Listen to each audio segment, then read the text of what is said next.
The name's Time. MAIM Time.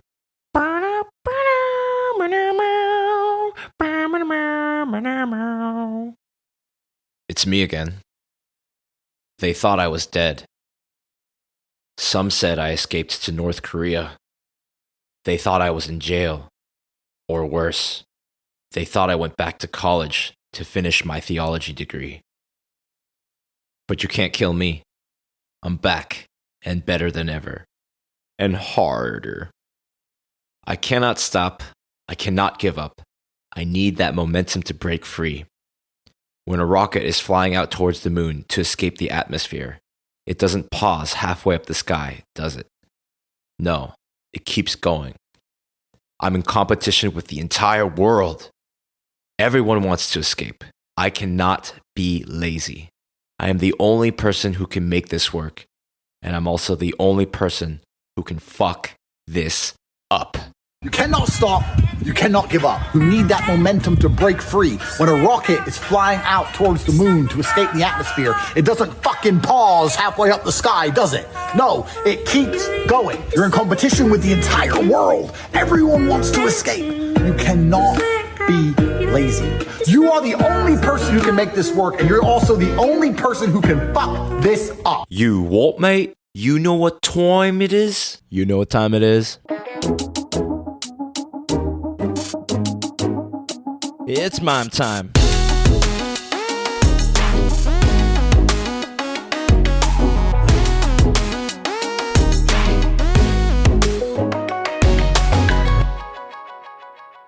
Welcome back to another episode of MAIM Time. This is a show where we talk about overcoming identity struggle to become the best versions of ourselves. Especially for millions of Asian diaspora worldwide. That means all my Asian brothers and sisters who grew up outside of Asia. You could be Korean American like me, or Chinese Canadian, or half black, half Japanese, whatever the hell you are. There's never been a better time in human history than now to be Asian diaspora. And the sooner we realize this, the sooner we can unlock our maximum inner potential to make the most maximum impact, positive impact on this entire world. So, I've returned from a cheeky 5-month hiatus. The last episode I posted was on my birthday in July of this year, and I was celebrating 5,000 downloads, according to Buzzsprout, my podcast distributor. I just got an email last week saying MAIM Time hit 6,000 total downloads. Doesn't include YouTube video hits. And again, I haven't posted in 5 months. I barely did any of my normal promotions. Each week, Buzzsprout sends me an email. Even though I haven't been actively promoting MAIM Time, I still looked at it over the past months. One week, I got 7 downloads. Another week, 12. Another, 15. Another 75? What? I didn't share it with anybody. What this means is I've gained the slightest bit of traction. That's so valuable. I can't give up on this. Just want to say thanks to all of you who've been listening up to this far. We hit 6,000. So now I guess the next goal is 7, 8, 10,000. And then after that, 60,000. So let's fucking go. Anyways, you might be wondering, so what's going on, MAIM? Why haven't you been updating? Why haven't you been putting up new episodes? Let me tell you a story.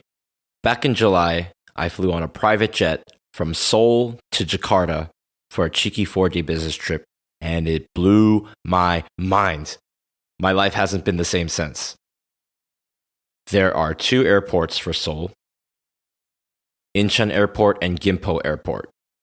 Gimpo International Airport was established in 1958. When Incheon Airport was established in 2001, all international flights were basically rerouted there, and that's how the whole world enters and leaves South Korea now. Except in 2016, the Seoul Gimpo Business Aviation Center was opened, the SGBAC. That's where the private jets come and go, and that's where I went.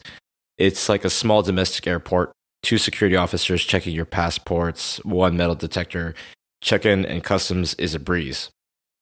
Normally, you want to get to an airport 2 to 3 hours before your departure if it's an international. But, I mean, if it's a private jet, you could show up like 10 minutes before the flight, literally. generally 10 to 30 minutes. We were asked to come 30 minutes before the departure, but we showed up an hour ahead. So it was like 9 a.m. flight. We showed up at 8 and we just chilled in the lounge. Think about all the time and stress you save, right? Instead of waiting hours at the airport, get waiting lines and stuff, you just go right through. So you go through and you board a shuttle from the building to take you out to the runway, where we got on a Bombardier Challenger 850 holding 14 passengers, 2 pilots, 1 attendant. It was a 6-hour flight to Jakarta, comfy chairs, nice spacious bathroom, champagne and whiskey, snacks on board. It's really cool. You know, of course, you can look all this stuff up, like what's it like to fly in a private jet. You could YouTube this or whatever. And it's really like getting on a bus. It's an air taxi, except it's in the fucking sky, mate. We landed at Soekarno-Hatta International Airport in Jakarta. I believe it was their domestic terminal. And see, private jets don't land and take off on the same runways as airliners do. VIP fast track, no airport queues, waiting in a VIP lounge with food and coffee while waiting for our passports to be processed and our luggage to be collected. We got into these black Toyota Alphards, spacious, dope VIP minivans, and rode to the Grand Hyatt Jakarta, located in the heart of the city. One of the nicest hotels I've ever been. And let me tell you, Jakarta blew my mind. It was like going to Bangkok for the first time. An intoxicatingly exotic metropolis of 10 million people. Elegant mosques, sophisticated government buildings, skyscrapers, shopping mall department stores in which I spent way too much time getting lost in, delicious food, kind, warm people. I knew nothing about Indonesia. Indonesia is a G20 nation, GDP of 1.186 trillion USD. They have a population of 276 million people and 17,000 islands, rich in resources, history, and culture. They'll surpass 300 million people before the end of the decade, and by comparison, the USA's population is 330 million. Suits, hotel lobbies, black minivans, fancy restaurants, meals with movers and shakers of the nation, international conglomerates, billionaires, and dignitaries you've never even heard of. Whiskey and cigars, business cards, parting gifts. I've been learning Bahasa Indonesia since then. Halo, nama aku Maim, senang bertemu denganmu. Aku suka kucing dan anjing. Hello, my name is Maim. Nice to meet you. I like dogs and cats. Cats and dogs. If you or anyone you know speaks Indonesian, please introduce me. I need friends to speak Indonesian with to improve my bahasa. Anyways, you might be wondering, Maim, how did you end up going on the craziest, most lavish, and important business trip of your life? What happened is I got a new job. Now I work as an associate/executive assistant in corporate finance, which means I'm a nobody. I'm a slave. I'm a fucking finance guy. I work in finance. That's right. I've sold out and become just another cog in the global capitalist machine. Just kidding. I was already a slave to the system anyhow. I'm still a cog in the machine. And listen, just because I flew on a private jet once and I'm exploiting this opportunity to use it as content for my podcast and flex doesn't make me rich. I haven't, quote unquote, made it. I still got bills to pay. Trust me. What's important, now I have more opportunity than ever. I was most certainly the most junior and the most unimportant person on that entire trip. And it was my greatest honor and privilege to join. I'm forever grateful to the person who brought me on board. Also, it wasn't our company that paid, but another party that sponsored the trip. And how I got this job is a story for another time. I can't begin to tell you how grateful and humbled I am to have been part of the trip. You know, I mean, I grew up in a small town in the smallest state in America, Rhode Island. I never thought I'd be flying on a private jet someday like that. So, you know, it's funny. Back in episode 36, titled What I'm Sacrificing for My Dreams, Past Dreams and Career Paths. You could check that out sometime. You know, I talk about like my career paths and the things I want to do with my life and how inevitably I want to, you know, come back to MAIM Time. A brief recap. I basically talked about my life experiences and how it's led me to do MAIM Time and the deep burning passion and purpose I have to do this podcast. I basically said, it doesn't matter if someone offers me a great job opportunity or some seemingly worthwhile endeavor comes up, I still need to devote my time to MAIM Time and go all in on it, in a sense. If you follow Alex Hormozy or Sam Ovens, these big millionaire consulting business guys, you can check them out on YouTube. They talk about the dangers of shiny object syndrome or trying to do everything at once. what happens is that you end up going nowhere. If you have 10 points of energy in a day and you put 1 point here, 1 point there, 1 point there, you don't really make that much progress. You scatter your force and it's a trap. You're like, oh, I want to do a podcast, and like, oh, I want to do a YouTube channel. And then, I'm doing both of those, but then you're like, oh, and like, I want to do these different jobs, and I want to read these different books, and I want to try e-commerce, and then you go online marketing, and then copywriting. And what I mean is, like, you don't really get anywhere, because once you start going into something to be good at one thing, you realize it's hard, and then you get distracted and do something else. So you don't really make progress anywhere. So I had that mindset at the time that it's stupid to fall for this trap of shiny object syndrome. I don't want to be doing a bunch of side hustles, was how I thought at the time. Like, I just want to focus on one hustle, say MAIM Time, and then later on copywriting to make money while I do my podcast. But I didn't want to turn down this opportunity, this new job that I got. This episode is just a continuation of that conversation. Life hasn't turned the way I expected. Amazing, right? I thought I was going to be a full-time, independent, kind of freelancing copywriter / podcaster, but I'm working a full-time corporate job instead. Sometimes I realize I don't know shit. I think I want to do things this way. My mindset's a certain way. Oh, I don't want to fall into a trap doing tons of different things and then get burned out. So I've just been focusing on my job for the past several months. But now I realize that was just an excuse. I just need to take as much action as I can, and I can't be lazy. I can't make excuses. I can't let this go by a day longer. I can't wait for this job to make me rich. The most I can do is take as much action as possible every day towards the things that matter: health, money, podcasts, and course correct while time managing. I know that if I take consistent action toward the right path with the right mindset day in and day out, there's no way I won't succeed. I have no choice but to do all these things: full-time job, copywriting, and podcasting, and giving each the proper energy with professional focus and discipline. I was working on this episode up until 4 or 5 a.m. last night. I got home after a long week of work, and then a hueshik, got home around 11:30, 12, and then I just did some push-ups, and I said, you know what, I need to put out this episode this week because I said that I would. So I stayed up really late working on it, and I wanted to keep working, but I thought, you know what, I should probably rest. Pushing myself too hard is not going to help me later. So I only slept so much to get so much energy that I needed in order to continue working, and of course take care of other responsibilities that I have today and for this weekend. It's Saturday now. Having said that, this job so far is perfect for me, and I love it. I'm learning so much every day. Every day, I'm getting closer to becoming a consummate professional. I'm just keeping my head down, sending emails, setting appointments, getting coffee, working on documents and presentations. I love this job and everyone I work with. I'm very invested. I'm giving it my all, and I want the company to succeed big time. Mind you, I'm a fucking college dropout. I'm not from a finance background at all. I'm a party guy. I was a club promoter for 3 years pre-COVID. I threw parties and I worked different part-time freelance jobs for most of my 20s. It just goes to show you, when you're reliable and likable, it doesn't matter what your pedigree is. If you demonstrate a desire to learn and grow with an ability to adapt and focus consistently, then you are already ahead of the pack. You just have to put yourself out there until you meet the right people. You have to be putting yourself out there and working on yourself all the way along the way. You have to believe in yourself and take massive action.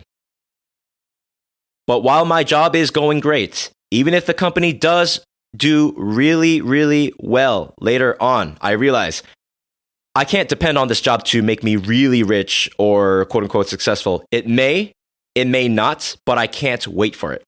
I can't just do my job and just hope that it works out and that I become rich and the company, gives me a really big fat 6-figure salary and bonuses and all these benefits. I can't just hope that that's what's going to happen later on.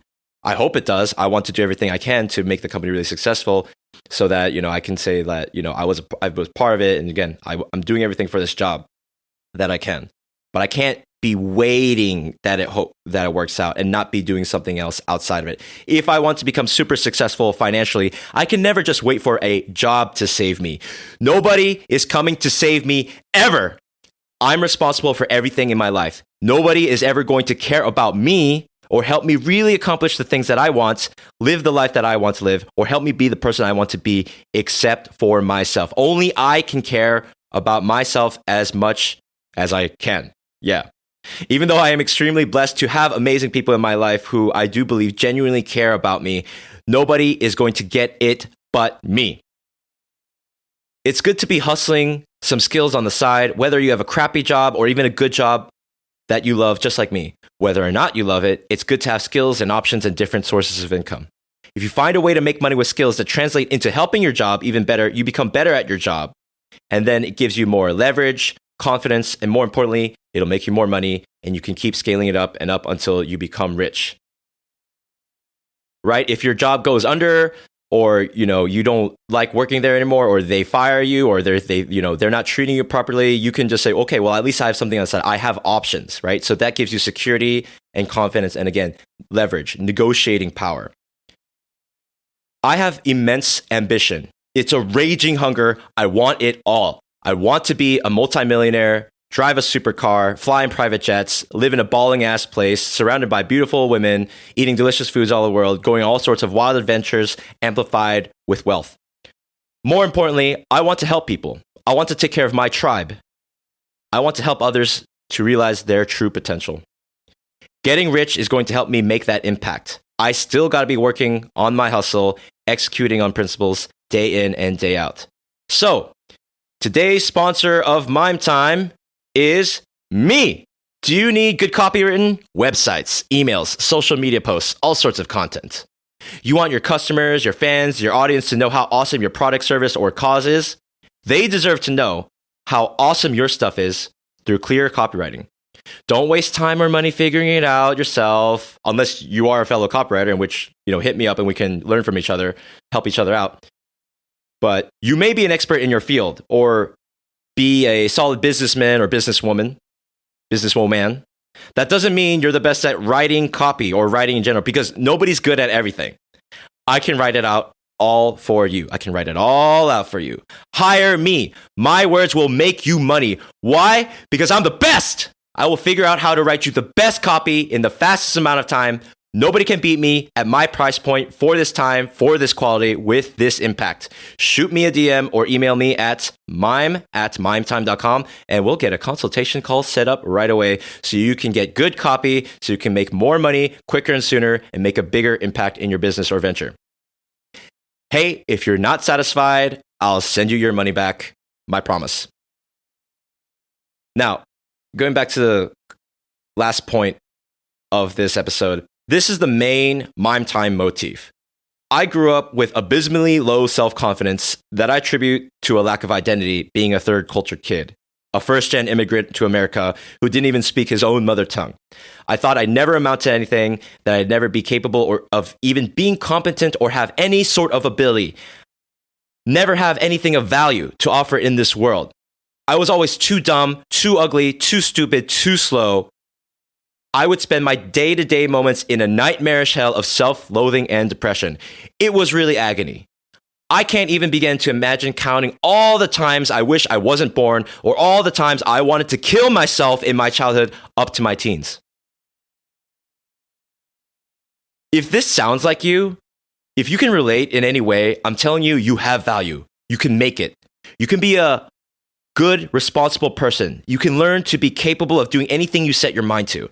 I'm living proof of it. I'm accelerating my growth. I'm becoming harder, better, faster, stronger, smarter with each passing day. I have overcome mountains and still higher mountains to overcome. And I know that deep inside, I have everything it takes to make it happen. If this power is in me, I dare believe that is within you too, especially if you've had similar experiences. If you can understand what I'm saying, and if you can relate to my suffering, then you have the capacity for at least that degree of cognition, right? I believe if you have at least that ability to identify with the suffering, misery, and depression I went through, then in equal proportion, you also have the ability to identify with the healing, love, and joy that I have experienced and continue to experience. You have that ability to find it within yourself. If you had told me 10 years ago, when I almost tried to kill myself, that I would be one day living an amazing life in Korea and flying to some exotic Southeast Asian metropolis in a private jet, I would have said, fuck off, mate. I've tasted it. I want it. I'm going to go get it. In a few years, I'll be paying for my own private flights around the world. I said it, so I have to do it. You heard it here first on MAIM Time, December 2022. I know I have what it takes. I believe you do too. I'm taking off. Let's go together. Let's take off together hard. Thank you so much for listening. Thanks to all my MAIM timers. We're at over 6,000 downloads right now. Really means the world to me. And if you really like this episode, please share it with a friend because they might get something out of it. All right, fam. I'll be right back. This is your captain speaking. Welcome aboard. Please fasten your seatbelts and enjoy the ride. We're about to go hard.